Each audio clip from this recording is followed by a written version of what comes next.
யார் மேல இடி இறங்கும் பயமே கிட்ட வர நடுங்கும் நிழலும் கூட ஓரம் ஒதுங்கும் தனியால் இல்ல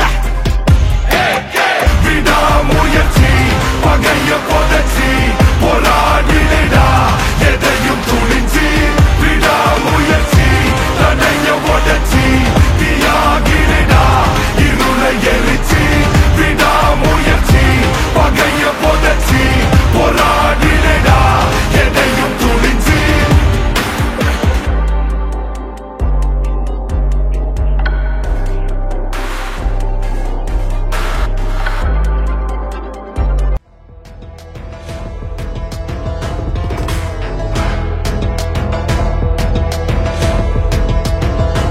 எடுத்தறி அப்படின்னு சொன்னா கரண முறைகள்.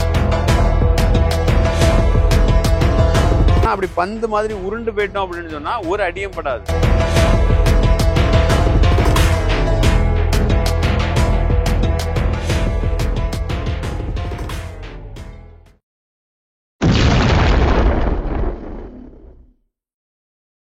வணக்கம், லெமோரியா கலைக்கல்லூரியிலிருந்து செல்வன். நம்ம இப்போ வந்து பாத்தீங்கன்னா ஜிம்னாஸ்டிக்னு சொல்லலாம். ஜிம்னாஸ்டிக்னா உலக புகழ் பெற்ற ஒரு பேரு, எல்லாத்துக்கும் தெரியும். ஆனா பாரம்பரிய பேரு எடுத்தறின்னு சொல்லுவாங்க. எடுத்தறி அப்படின்னு சொன்னா கரண முறைகள். எப்படி நம்ம கீழே விழுந்தாலும் நம்ம உடம்புல அடிபடாம தப்பிக்கிறதுக்கு, நம்ம உடம்போட கிராவிட்டியை வந்து கரெக்டா பயன்படுத்துறதுக்கு உண்டான யுக்திகளை மிருகங்கள் இருந்து படிச்சிருக்காங்க அப்படின்னு சொல்லலாம். ஏற்கனவே நம்ம எடுத்தறியை பற்றி இன்னொரு வீடியோல பார்த்திருந்தோம். பேக் டைவ் அப்படின்னு சொன்னா பின் கரணம். இப்போ முன் உருளுதலும் பின் உருளுதலும், அப்புறம் ஃப்ரண்ட் ரோல் பேக் ரோல்னு சொல்லுவோம். அதான் இன்னைக்கு நம்ம பார்க்க போறோம். இது வந்து பாத்தீங்கன்னா யாராவது நம்மள தள்ளி விடுறாங்க, இல்லைன்னா நம்ம நிலை தடு மாதிரி கீழே விழுறோம், இல்லைன்னு சொன்னா ஒருவேளை ஒரு பைக்லயோ இல்லைன்னா பாத்ரூம்லயோ வலிவி கீழே விழுந்துட்டோம்னா கையை கொண்டு இப்படி ஊனோம்னா கை முறிஞ்சு போயிடும். ஆனா அப்படி பந்து மாதிரி உருண்டு போயிட்டோம் அப்படின்னு சொன்னா ஒரு அடியும் படாது. அந்த மாதிரி நம்ம இதை வந்து ஃபர்ஸ்ட் ஒவ்வொரு ஸ்டெப் பை ஸ்டெப்பா பழகி வச்சிருந்தா எந்த நிலைமையிலையும் நமக்கு உடம்பு டக்குனு யூஸ் ஆயிரும், நம்ம இதுல இருந்து தப்பிச்சிடலாம். அந்த மாதிரிப்பட்ட யுக்திகளை பார்க்க போறோம். இப்போ முதல்ல ஒரு காலம் கொஞ்சம் முன்னாடி வச்சு ஒரு காலம் பின்னாடி வச்சு அப்படியே உட்காருங்க. சிங்க நிலையில உட்காந்துட்டு கையை கொஞ்சம் ஃப்ரண்ட்ல ஊனுங்க, என்ன கொஞ்சம் இங்க சுருக்கி, என்ன கொஞ்சம் சுருக்கி, அப்படி. இந்த ஷோல்டர் இருக்குல்ல, இந்த ஷோல்டரு கணக்குக்கு தான் கையை கீழே ஊனணும். இனி வந்து பாத்தீங்கன்னா இந்த ஷோல்டர் வந்து கீழே ஊன்றது மாதிரி வரணும். தலையை கொஞ்சம் டவுன் பண்ணிக்கங்க, இப்படி வச்சுட்டு இப்படி தூக்கு. ஓகே, இந்த பொசிஷன் வந்த பிறகு இனி அப்படி ஸ்லோவா ரோல் பண்ணுங்க. அவ்வளவுதான், அந்த பொசிஷன். அடுத்தது அப்படியே அடுத்த ரோல். ஓகே, அடுத்த நீங்க வாங்க. அதே மாதிரி கையை வைங்க, இன்னும் கையை சுருக்குங்க கொஞ்சம். ஷோல்டர் அளவு தான் கரெக்டாக கை இருக்கணும். சரி, அப்படியே எழுமுங்க, டவுன், தலையை தாருங்க, அப்படியே ஷோல்டர் நீங்க. அவ்வளோதான், இந்த ஷோல்டர் தான் தரையில ஊனணும். என்ன அப்படி கையை ஒன்று ஃப்ரண்ட்ல ஒன்று தூக்கி, பிரஷை தூக்கி, எவ்வளோ தூக்கி, தலையை தாரு, இல்லை. அவ்வளோதான். இது ரொம்ப ஈஸி மெத்தட் தான், எல்லாருமே எளிமையா படிச்சுக்கலாம்.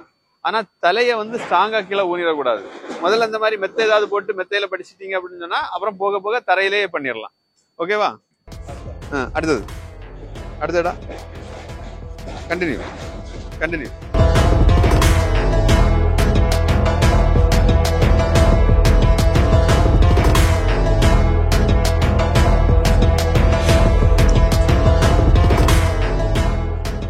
இப்ப நீங்க முன் ரோல் பாத்தீங்க, ஃப்ரண்ட்ல உருள்றது.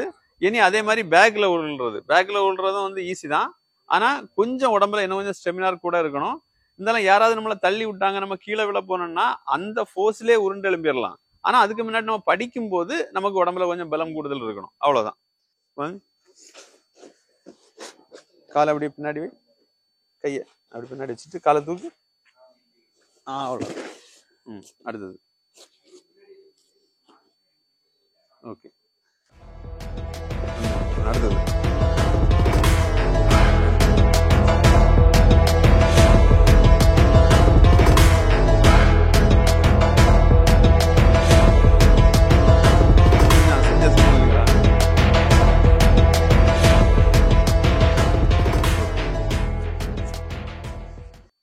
இப்ப நீங்க பார்த்தது மின் உருளுதும் பாத்தீங்க, பின் உருளுதும் பாத்தீங்க. இதுல வந்து பாத்தீங்க அப்படின்னு சொன்னா நம்ம அடிபடாம தப்பிக்கக்கூடிய யுக்தி நிறைய இருக்குது. கத்துக்கிறதுக்கு ரொம்ப எளிமைதான், ரொம்ப சிம்பிளான ஒரு விஷயம் தான். ஆனா நீங்க கத்துக்கிட்டீங்கன்னா உங்க வாழ்க்கையில இது மிக பெருசா பயன்படும். மாணவர்கள் பண்ணதை பாத்தீங்க, இப்ப ஆசான்கள் பண்றாங்க. என்ன வித்தியாசம் அப்படின்னு கேட்டா, இப்போ ஃபர்ஸ்ட் பேசிக்ல வந்து நம்ம பேசிக்க படிச்சுட்டா போதுமானது. ஆனா இது வந்து பாத்தீங்கன்னா அவங்க ஃப்ரண்ட் ரோல் பண்ணி அப்படியே எலும்பி நிலை கட்டி நிப்பாங்க. அது ஒரு ஸ்டைலா கூட இருக்கும் பாருங்க. அவ்வளவுதான். இது கொஞ்சம் நல்லா தேர்ச்சி எடுத்தாங்கன்னா ரொம்ப சிம்பிள் தான். அப்படியே ரோல் பண்ணி எலும்பி அப்படியே நிறை கட்டிடுறது. இப்ப பாக்குறது இப்படியே நின்றுட்டு பேக் ரோல் பண்ணி எப்படி எலும்புறாங்கன்னு பார்க்கணும். இது இன்னும் கொஞ்சம் ஸ்டைலா அழகா இருக்கும். இவ்வளவு நீங்க பாத்தீங்கன்னா முன் உருளுதும் பின் உருளுதும் பாத்தீங்க. இதுல வந்து ஒரு போட்டி. இந்த போட்டியில வந்து பாத்தீங்கன்னா எத்தனை தடவை ஃப்ரண்ட் ரோல் பண்ணாங்க அப்படிங்கிறத எண்ணி சொல்லுங்க. முதல்ல ஃப்ரண்ட் ரோல் பண்ணாங்க, அடுத்தல பேக் ரோல் பண்ணாங்க, அப்புறம் ஸ்டைலா கூட பண்ணாங்க. அதுலயும் ஃப்ரண்ட் ரோலும் பேக் ரோலும் மிக்ஸ் ஆகி கூட ஒரு தடவை செஞ்சாங்கன்னு வச்சுக்கலாம்.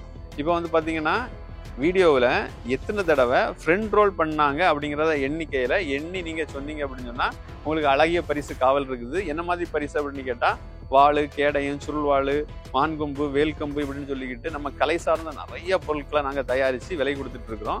இது வந்து கொரியர் மூலமா எல்லாத்துக்கும் வெளிநாடு வரைக்கும் அனுப்புறேன்னு வச்சுக்கலாம். நீங்க எங்க இருந்தாலும் சரி, இதுல நீங்க உங்க பரிசு வாங்கணும் அப்படின்னு சொல்லி இந்த போட்டியில கலந்துக்கிட்டீங்க அப்படின்னு சொன்னா உங்களுக்கு பரிசு தர்றதுக்கு நாங்க தயாரா இருக்கிறோம். கீழே உள்ள போன் நம்பருக்கு வந்து வாட்ஸ்அப் பண்ணுங்க, கமெண்ட் பண்ணுங்க, உங்களுக்கு வீடு தேடி பரிசு வரும் அப்படிங்கறத சொல்லிக்கிறோம். இந்த மாதிரி வீடியோக்கள்லாம் நிறைய வேணும் அப்படின்னு சொன்னா எங்க கூட இணைப்பிலே இருங்க. நன்றி, வணக்கம்.